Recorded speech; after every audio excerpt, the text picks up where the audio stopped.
तेलंगाना के वजीर आला रेवंत रेड्डी ने अक़लियती बीसी और कबायली बहबूद महकमों के साथ एक जायजा इजलास मुनक़िद किया।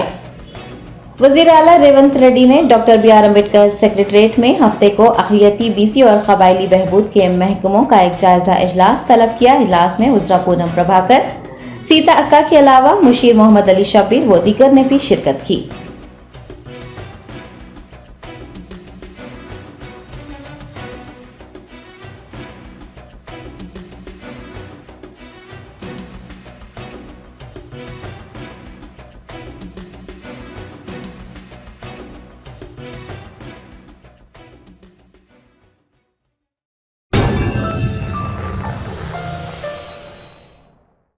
Germanton super speciality hospital, doctor Mir Jawad Zar Khan, senior experienced orthopaedic surgeon, bone fracture, joint replacement, hip replacement और स्पाइन सर्जरी कामयाबी से अंजाम दे रहे हैं। इसके अलावा neuro surgery, cardiology, gynaecology, dental, general medicine, dialysis और फिजियोथेरेपी जैसे शोबाजात में इंतहाई कामयाबी के साथ वाजिबी फीस में इलाज किया जा रहा है। शेयरिंग और प्राइवेट रूम्स, अस्पताल में 24 घंटे MRI, CT scan, 2D digital x-ray, ultrasound, operation theatre, ICU और लैब की सहूलत दस्तयाब है। आपकी उम्मीदों के ऐन मुताबिक Germanten super speciality hospital, pillar number 150, Attapur, Hyderabad.